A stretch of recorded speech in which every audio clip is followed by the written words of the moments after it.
Hi guys, Lonnie again. Today I am going to speak on a metaphysical level. Some of this stuff may be a little out there for some people, and some of it may hit home, and some of it may turn the video off and never watch me again. But this is the way I feel, so this is what I'm going to talk about. I believe that each and every one of us has a God-given talent, something that we are better at than anyone else. Now, I mean each and every one of us, but I mean specifically anxiety sufferers. I think that each of us, every one of you guys, has got something that you do really, really good. And I believe more specifically, if you think about it for a minute, it's not so much that you have something that you're better at than everybody else, but it's you have something that when you do it, it helps other people. There's something about you, there's something that you're able to do that when you do it and do it well, other people benefit by it. And I believe that's part of the reason that we are suffering. I believe that the enemy knows. See, we have a God-given talent, and he can't take that from us. He cannot take it away, he can't destroy it.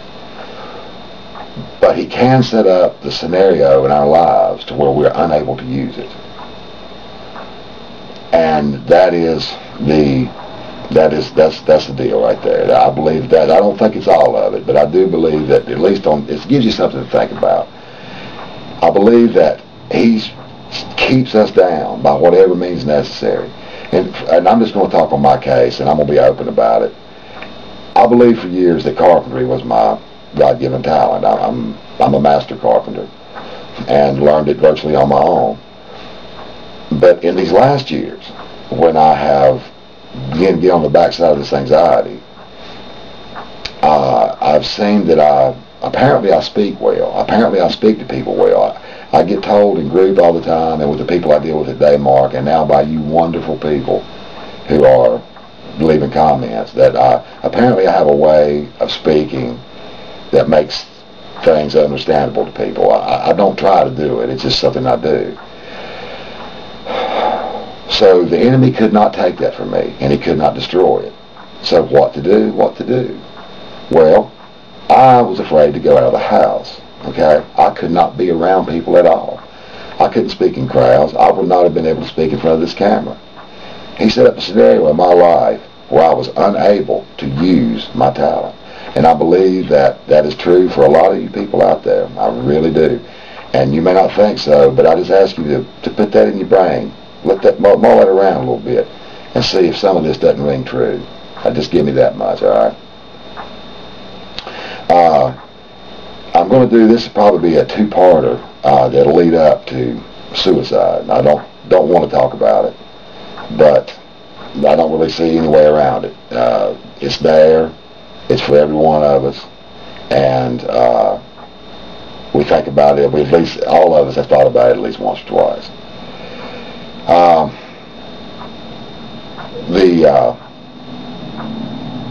Our talents, he cannot destroy them.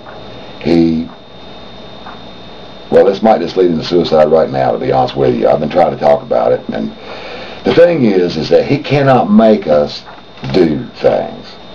He can set up the scenario in our lives where we want to do things, or we feel like we have to do things, but he cannot make us do them. He can lead us. He can empty the swimming pool. He can lead us to the diving board. He can walk us out to the very tip edge, but he cannot push us in. We have to do that ourselves. In the end, we will make the decision.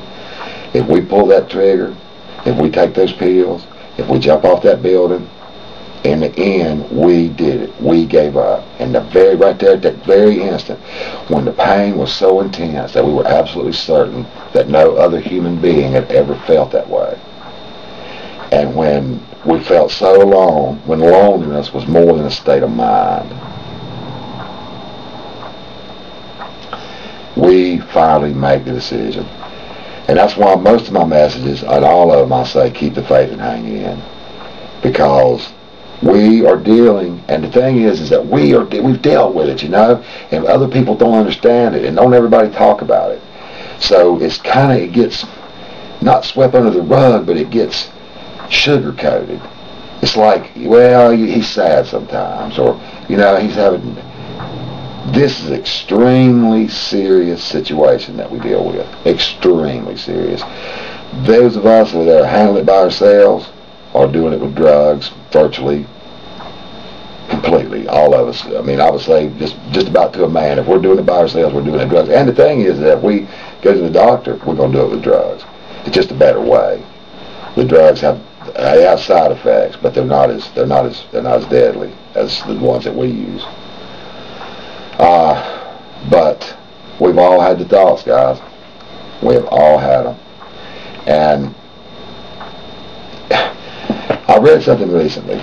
Suicide is a naturally occurring thought process that any human being will experience when the pain in their lives becomes greater than their ability to deal with it, their tools to handle it.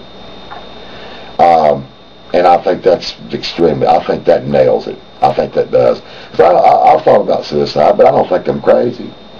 But a friend of mine, a good friend, and I'll say his name. His name was Scott Morrissey. He put a gun in his mouth about 6 months ago. Shotgun. Think about that one, guys. And he was a funny guy, man. He was a good guy. He was one of us, you know. But he, you know, when I spoke of it in group, and as I speak of it today, a friend of mine gave up because basically, guys, when we quit fighting this thing, and that's really what it comes down to. When you live like this, it's not really a matter of why to kill yourself.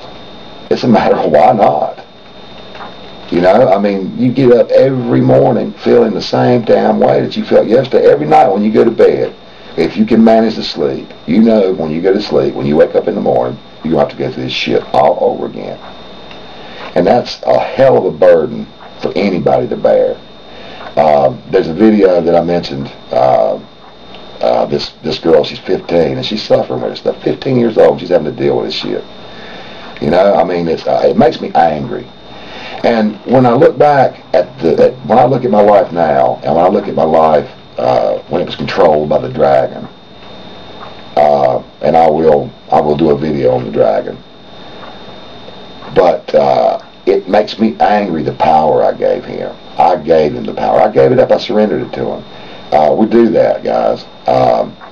We live inside of our heads all alone, not in the world, but in our heads. You know, we live alone in our heads. No one understands. We isolate ourselves. We're depressed. We get angry with ourselves because we can't go out, and then we can't go out. But we can't not. I mean, how do you explain to somebody that you can't leave the damn house? How do you explain that to anyone? And you live like this, and you have these things in your head, and they grow and they fester. And the absolute worst thing that we can do is to not talk about it to somebody. Now, I'm getting angry. You got to talk about it to somebody. You got to get it out. And when you don't do that, when you sit in your head and you're lonely and you're depressed, and the thing about it is a lot of these feelings that you're having are real, okay? They're just magnified 100-fold. The enemy holds a magnifying glass over them. So when you see a job interview, you see the most important moment in your entire life that everything focuses around, that if it doesn't go right, will end the rest of your existence. You know, I mean, that's the way we think. So when we think like this long enough, suicide will definitely come into the picture. It will definitely come into the picture. The way to nullify this, or one of the ways to nullify this, I said, is to talk about it, okay? To get it out, to talk to somebody, to get out there and do something with someone. Now, I'm going to make this a two-parter because this is run long. I tried 4 or 5 times to lead into suicide, but I was unable to do it because there's too much background that has to be said before we talk about the suicide specifically. So, I'm going to go ahead and end this here.